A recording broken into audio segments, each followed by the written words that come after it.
ஓம் சத்குரு சாய்நாதாய நமோ நமக. எனது முதன்மை பேராசான் மதிப்பிற்கிடைய ஆதித்ய குருஜி ஐயா அவர்களுக்கு குரு வணக்கம் செலுத்தி இந்த பதிவை இடுகிறேன். திருமண தோஷம் பற்றிய பதிவு. ஜாதகருக்கும் இந்த ஜாதகருக்கும் அவருடைய மூத்த சகோதரருக்கும் கடும் திருமண தோஷம் அப்படின்னு நான் பார்த்தவன சொன்னேன். அதை எப்படி சொன்னேன்? எனது ஆசான் அவர்களுடைய கிரக பாவக சுபத்துவ பாவத்துவ கோட்பாட்டின்படிதான் பலன்கள் இருக்குங்கிறதுக்கு இந்த ஒரு ஜாதகமும் நிரூபணம். இதை விளக்குறேன். அதுக்கு முன்னாடி அஸ்ட்ரோ சாய் செல்வம் அப்படிங்கிற என் யூடியூப் சேனல்ல கிரகபாவ சுபத்துவ மற்றும் சூட்சும தியரியை மையமாக கொண்டு பதியப்பட்ட மனித வாழ்க்கைக்கு தேவையான அனைத்து விஷயங்களும் அதில் இருக்கு. கல்வி, உயர்கல்வி, கல்வியின் தரம், அவருக்கு அந்த படிப்பு சிந்தனை அவர் மூளையிலே பதிஞ்சிருக்கா, கிரகபாவ சுபத்துவம், திருமணம், இரண்டாம் திருமணம் எப்படி இருக்கும், வெளிநாட்டு வாழ்க்கை இருக்குமா, அங்கே போன சிரமம், வெளிநாட்டில் போய் சிரமப்படுவாரா, வெளிநாட்டில் போய் சந்தோஷமா இருப்பாரா, எவ்வளவு சம்பாதிப்பார், இப்படி அவருடைய குணம் தான் என்ன, ஒரு ஜாதகத்துல உறவு முறைகளை அறிவது, இப்படிப்பட்ட வீடியோக்கள் நிறைய இருக்கு. பாருங்க, சப்ஸ்கிரைப் பண்ணுங்க, லைக் பண்ணுங்க, ஷேர் பண்ணுங்க. எந்த ஒரு விஷயம் உங்களுக்கு தேவைப்பட்டாலும் திரைத்தரக்கூடிய 90 80 57 13 70 இப்படிங்கிற நம்பருக்கு தொடர்பு கொள்ளுங்க. கிரக விளக்கத்தோடு பலன்களை கேட்டு தெரிந்து கொள்ளுங்கள். முன்பதிவு செய்யுங்க. திருமண பொருத்தம் மற்றும் சிசேரியனுக்கு உடனடியாக சொல்லப்படும். ஏன்னா அது அவசரமாக செய்ய வேண்டிய விஷயம். ஸ்லோவா மிதமாக தெரிஞ்சு கொள்ளலாம் அப்படிங்கிற அமைப்புக்கு ஒரு நாடு காத்திருக்கணும். கட்டண முறையில் மட்டும் இந்த வீடியோவை இப்போ விளக்குறேன். தலைப்பை பாருங்க. ஜாதகருக்கும் அவருடைய மூத்த சகோதரருக்குமே கடும் திருமண தோஷம் இதில் இருக்கு. சொல்லலாம், ஒரு ஜாதகத்தில் அவரை பற்றி சொல்லலாம். திருமண பொருத்தம் பார்க்கறதுக்கு முன்னாடி இந்த ஜாதகத்திலே அவர் எப்படிப்பட்டவர், வரக்கூடிய மனைவி எப்படிப்பட்டவர் பார்க்க அப்படிங்கிற அமைப்பை நம்ம சொல்லலாம். திருமணத்தின் தரம் சொல்லலாம். அவருடைய யோகங்கள் எப்படி இருக்கு, 5ஆம் அதிபதி 9ஆம் அதிபதி மிகப்பெரிய யோக பாவகங்கள், அது மறையக்கூடாது. அந்த இடத்துல கெட்ட கிரகங்கள் இருக்கக்கூடாது, பாவத்துவம் அடையக்கூடாது. குரு நல்ல கிரகம், முழு சுபகிரகம், சனி பாவ கிரகம் இயல்பு நிலையில வெளிச்சப்பட்டால், அதீதமான வெளிச்சப்பட்டால் சனி நன்மை செய்வார். இவ்வளவுதான். இயல்பு நிலையை தான் நம்ம பேசணும். இயல்பு நிலையில ஒருத்தர் எப்படி இருக்கார் அப்படிங்கிற நம்ம சொல்றோம்ல மனிதனை, அதே மாதிரி கிரகங்களையும் இயல்பு நிலையை தான் நம்ம சொல்லணும். வெளிச்சப்பட்டா அதோட வேற பலன் அப்படிங்கிற அமைப்பை நம்ம சொல்லணும். இதுல ஜோதிடத்துல ஒரு நுணுக்கமான விஷயம். இப்ப இந்த ஜாதகத்தை விளக்குறேன். இவருக்கு 37 வயசாகுது. 1/7/1990 பிறந்திருக்காரு. சித்திரை 2ஆம் பாவ நட்சத்திரம், செவ்வாய் 4 வருஷம் 8 மாதம் 18 நாள். இதுதான் அடிப்படை தேவை. சந்திரனுக்கு மட்டும் சாரம். இதுல இருந்தா இப்ப என்ன தசாபதி நடக்குது, வாழ்க்கை சமயங்களை தெரிவிப்பது தசாபதிகள். அது தெரியறதுக்கு தான் இது முக்கியம் தெரிவிச்சிருக்கேன். சரியா? இப்ப குருதசை 19/3/2029 வரைக்கும் நடக்க இருக்குது. குருல ராகு புத்தி 25/10/2026 பிறகு வருது. இதுல பலன் சொன்ன விஷயங்களுக்காக இந்த நான் சொல்றேன். இப்ப இந்த ஜாதக அமைப்பு போயிடுவோம். லக்னத்துல லக்னாதிபதி இருக்கார், ஓகே. 7ஆம் அதிபதி குரு இருக்கு. மனைவியை நேசிப்பார், மனைவி இவருக்கு உண்டு, திருமண வாழ்வு உண்டு சொல்லிடலாம். 3ஆம் இடம், முயற்சி இவர் எடுப்பார், எந்த ஒரு விஷயத்துல முயற்சி எடுப்பார் சூரியன். இது போகம்ங்கிற அமைப்புக்கும் லக்கணத்தில் இருக்கும் பொழுது இந்த தாம்பத்திய அமைப்புக்கு இது உறுதி செய்யக்கூடிய அமைப்புகள். இது ஓகே. லக்கண வலிமை. ராசி மிதுன ராசி, ராசி அதிபதியும் குருவோட சேர்ந்திருக்காரு, சூரியனோட சேர்ந்திருக்காரு. அப்ப அடிப்படை விஷயம், லக்கணமும் ராசியும் நன்றாக இருந்து லக்கண ராசி கெடாம இருந்தாலும் யோகம் வந்துருமா? கிடையாது. அவர் ஸ்ட்ராங்கா இருக்காருன்னு அர்த்தம். நடைபெற விஷயங்கள் யோகத்தை பெற்றுக்கொள்வதற்கு 5ஆம் இடம் அடையக்கூடாது, 9ஆம் இடம் அடையக்கூடாது. கிரகங்கள்ல சூரியன் சனி அணையக்கூடாது, சேரக்கூடாது, சம்பந்தப்படக்கூடாது. சுக்கிரன் குரு சம்பந்தப்படக்கூடாது. புதன் செவ்வாய் கண்டிப்பா சம்பந்தப்படக்கூடாது. புதன் செவ்வாய் சம்பந்தப்படவே கூடாது. சந்திரன் சனி சம்பந்தப்படக்கூடாது. சூரியன் சனி சம்பந்தப்படக்கூடாது. இப்படிலாம் கிரக அமைப்புகள் இருக்கு. இதெல்லாம் அமைஞ்சிருச்சுன்னா ஆல் ஸ்ட்ராங்கு. நடக்கிற விஷயங்கள் லேட் ஆகும். திருமணம் இவருக்கு லேட்டு, வயசு 37. என்ன காரணம்? 2ல ராகு, அது 2ல கேது, 7ல ராகு வந்துடும் ஆட்டோமேட்டிக்கா. அது முதல் அமைப்பு. குருவோட சேர்ந்திருந்தாலும் முதல்ல செவ்வாயின் பார்வை ஆகாது. மிதுனத்துக்கு கடுமையான கடகலக்கணத்துக்கு யோகர் செவ்வாய், மிதுனத்துக்கு அவயோகி. கண்டிப்பா லக்னாதிபதிக்கும் செவ்வாய்க்குமே கடும் எதிர்ப்பு உள்ள அமைப்புல கிரக உறவுகள்ல தான் அந்த என்ன நடக்கும்னு நம்ம சொல்லணும். செவ்வாய் 10ல இருக்கிற தைரியமான ஆள் தான். நான் சொன்ன விஷயங்கள்லாம் ஆமான்னு தான் சொல்லுவாங்க. இதுதான் சொல்லணும் மொழிய துருவ கணிதம் எழுதிக்கிட்டு அண்ணன் எத்தனை, தம்பி எத்தனை, மாமன் எத்தனை, மச்சான் எத்தனை சொல்றதும் தவறான வழி. அப்படித்தான் சொல்லிட்டு இருந்தாங்க. அப்படி சொல்லலாம் நிரூபிக்க வேண்டிய அவசியமே இல்லை. அவங்களுக்கே தெரியுமே, அவங்க கூட பண்ணவங்களுக்கு தெரியாதா? நம்ம சொல்லிதான் தெரியணுமா? அப்ப ஜோதிடர் டெஸ்ட் பண்ணவரான்னு அர்த்தம். அதை முதல்ல என்கிட்ட நான் வந்து தொழில் முறையில் இருக்கும்போது ஒரு 6 மாச காலம் அப்படி சொன்னாங்க. அப்படி கேட்கணும்னா என்கிட்ட வராதிங்கன்னு சொல்லிடுவேன். முகத்தில் அடிச்சாப்புல சொல்லக்கூடாதுன்னு சில விஷயத்த சொல்லணும். அது அப்படியே அந்த அந்த மனசுல நம்ம எடுத்துடணும். அதுல பம்ம கூடாது. இருநிலை சொல்லலாம், சொல்லக்கூடாது. அப்படி சொல்லவே முடியாது. வேணா பாருங்க, இல்லைன்னா போங்க. இப்போ அப்படிதான் சொல்றேன். அண்ணன் தம்பி எத்தனை பேர் கேட்டீங்கன்னா துருவ கடிதம் கேட்டா என்கிட்ட வர வேண்டாம்னு சொல்லுவேன். ஆனா ஜோதிடத்தை தான் இருக்கேன், புரிஞ்சுக்கணும். அப்ப புதனை செவ்வாய் பார்க்கவே கூடாது. இவருக்கு எல்லாத்துலயுமே எதிர் பின்னடைவு அப்படின்னு தெரிஞ்சுக்கலாம். யோகம் இல்லைன்னு அர்த்தங்க. சரியா? சரி, 5ஆம் இடத்தை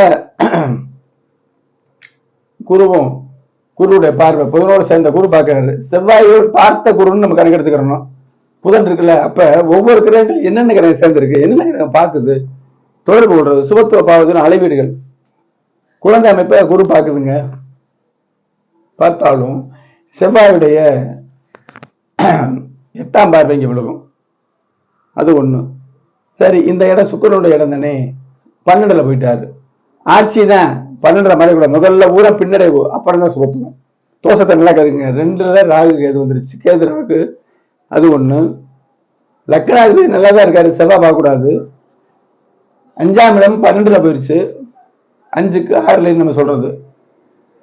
சரியா? 12ஆம் இடம் போயிருச்சு, 5க்கு 8, 12ஆம் இடத்துல போய் மறைகிறாரு. 5க்கு 8ல் மறைந்து ஆட்சி பெற்று இருக்காரு. இதைத்தான் பார்க்கணும், ஸ்டெப் ஸ்டெப்பா பார்க்கணும். முதல்ல பாவத்துவம் சுபத்துவம், அப்ப மறைகிறாரு. ஆட்சியா இருந்தாலும் மறைகிறாரு இல்ல லக்னத்துக்கு, அப்படிங்கிறத எடுத்துக்கணும். செவ்வாய் புதனை பார்க்க 7ஆம் இடத்துல சனி, அது மெயினான விஷயம் இல்லையா? குருவும் சனியும் நேருக்கு நேர பாக்குறாங்க. சனி சுபத்துவம் ஆயிட்டாரு, கூறி அழைச்சு போயிட்டாரு. குரு புத்திர பாக்கியம். அப்ப சனிதானே 7ஆம் இடத்துல இருக்கு, சனிதானே பவர் இழுத்திருக்காரு குருவிட்ட இருந்து. அப்ப மந்தப்படுத்துவார். அவருடைய குணம் என்ன? சனியுடைய குணம் என்ன? மந்தத்தனம், மந்தம். முக்கியமான விஷயம், பாக்கியஸ்தானத்தை இந்த சனி பார்க்கவே கூடாது. இந்த சனி எப்படிப்பட்டவர்? குருவால சோத்துவப்படுத்தாலும் சூரியன் இருக்காருல்ல, சூரியன் சனி ஆகாது. சூரியன் சனி ஆகாதுங்க. இதே குரு சத்து வாங்குறாரு, சூரியன் சனி ஆகாது.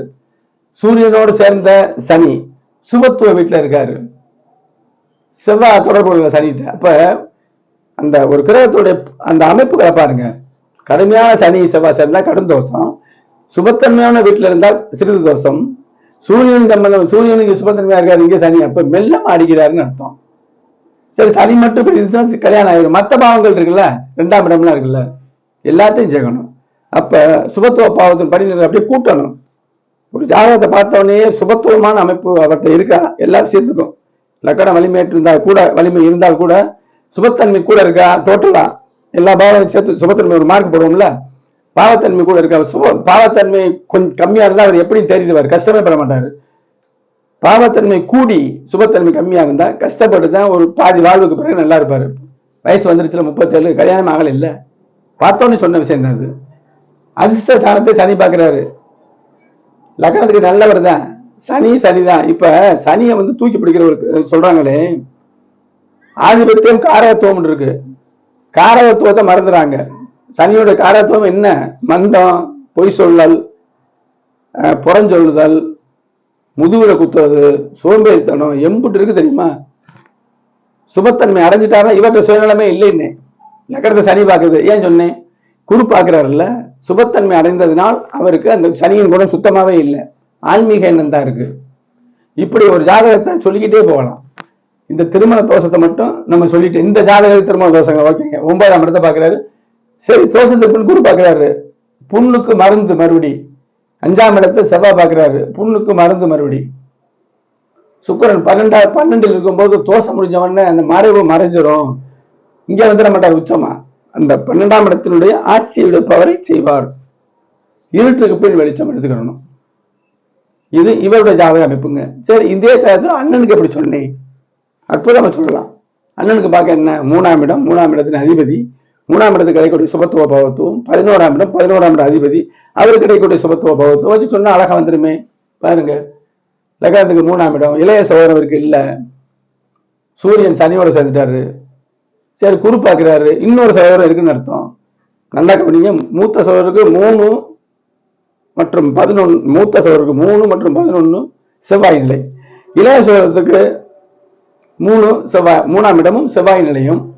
செவ்வாயின் வீடுகளுடைய சுபத்துவ பாவத்துவத்தை நம்ம எடுக்கலாம். இப்ப 3ஆம் இடம், 3ஆம் இடத்துக்கு எந்த ஒளியும் இல்லை. அண்ணனுடைய தோஷம் வந்துச்சு பாருங்க. 3ஆம் இடத்துக்கு எந்த ஒளியும் இல்லை. செவ்வாய் 10ல தான் இருக்காரு குருவோட வீட்டுல. சரி, குருவின் நிலை என்ன? புதனோட சேர்ந்து செவ்வாய் பார்வை வாங்கிருச்சுல்ல. குருவோட வீடு தாங்க, அங்கேதான் செவ்வாய் இருக்காரு. சகோதர காரகன் இருக்காரு. 3ஆம் அதிபதி சூரியன் இருந்து சனி பார்வை வந்துருச்சு. 3ஆம் அதிபதி 3ஆம் இடத்துக்கு வெளிச்சம் இல்லை. ஒரு பாவமும் பாவாதியும் கெட்டு போயிட்டா அந்த ஜாதகருக்கு தாமதமாக எந்த விஷயமா இருந்தாலும் சொல்லிடலாம். சம்பாத்தியத்துல அவனுக்கு வர இல்லை, திருமண வாழ்தான் இல்லை. 3ஆம் இடத்து அதிபதி சூரிய சனி இணைவு வந்துருது. சரியா? 11ஆம் இடத்து செவ்வாய் 11ஆம் இடத்துக்கு வெளிச்சம் இல்லை. பாவகம் பாவாதி காரகம் 3 நிலைவா இருந்தா தான் ஒரு மனிதனுக்கு சரியா வரும். திரும்ப திரும்ப கிளிப்பிள்ளைக்கு மாதிரி சொல்ல விஷயம் தான். பொதுமக்கள் பாருங்க, ஜோதிடத்துல உண்மைத்தன்மையை உணருங்க. 11ஆம் இடத்துக்கு வெளிச்சம் இல்லை. சரி, 11ஆம் அதிபதி குருவோட வீட்டுல இருக்காரு. குரு என்ன நிலையில இருக்கிறார்? குருவோட புதன் சேரும் பொழுது செவ்வாய் பார்க்க கூடாது, சூரியன் இருந்தாலும் சனி பார்க்க கூடாது. இப்படிப்பட்ட இக்குகள் வருது இல்ல. அப்ப இங்க செவ்வாய் அப்ப சனி இங்க இருந்தா இதோட லைஃப் ஸ்டைல மாறும். ஒரு கற்பனைக்கு சனி இங்க இருந்து செவ்வாயை பார்த்தாருன்னா இன்னும் தோஷம் கூடும். சனியும் செவ்வாயும் கூடி குரு அஸ்தகப்பட்டு சனி செவ்வாய் முக்கியமான பாவங்களை பார்த்து லக்கண வலிமையில கல்யாணமே இல்லை. அப்ப சுபத்துவ பாவத்துவ அடிப்படையில நம்ம அப்படி அளவுகளை பார்த்தோம்னா அருமையாக சொல்லிடலாம். அப்ப இந்த ஜாதகருக்கும், சரியா, இந்த ஜாதகருக்கும் திருமணம் லேட் ஆகுது. அண்ணனுக்கும் திருமணம் ஆகாது. இளைய சகோதரம் இல்லை, மூத்த சகோதரம் இருக்காரு, அவருக்கு திருமணம் இல்லை, 2 வயசு மூப்பு. அந்த ஜாதகத்தையும் குடும்ப ஜாதகம் எடுத்துட்டு வரணும் இருக்காங்க. தெளிவா பார்த்து சொல்லலாம். குடும்ப ஜாதகத்தை தான் பார்க்கறது. ஒரு ஜாதகத்தின் பலன்களை உறுதிப்படுத்துவதற்கு குடும்ப ஜாதகம் ஒரே நேரத்தில் பார்க்கணும். தெளிவா சொல்லலாம். திருமண பொருத்தம், திருமணத்துக்கு பிறகு வாழ்வு எப்படிங்கிற சொல்றதா ஹைலைட். சிசரியன் குறிச்சா பெற்றோர் ஜாதகத்துல குழந்தையோட தரம் 5ஆம் அதிபதி குருவுடைய நிலையை வைத்து உறுதியாக நம்ம குறிச்சு தரலாம். சரியா? அப்ப இந்த ஜாதகத்துல இவருக்கு ஏன் திருமணம் இல்லை, மூத்த சகோதரருக்கு ஏன் திருமணம் இல்லை, தெளிவாக கிரக சுபத்துவ பாவத்தை பற்றி விளக்கிட்டேன். என்னுடைய சேனலை சப்ஸ்கிரைப் பண்ணி, லைக் பண்ணி, ஷேர் பண்ணுங்க. எந்த ஒரு விஷயமானாலும் இந்த திரை தெரியக்கூடிய 90 80 57 13 70 அப்படிங்கிற வாட்ஸ்அப் தொடர்பு கொள்ளுங்க. அடுத்த ஒரு நுணுக்கமான பதிவு சந்திப்போம். நன்றி.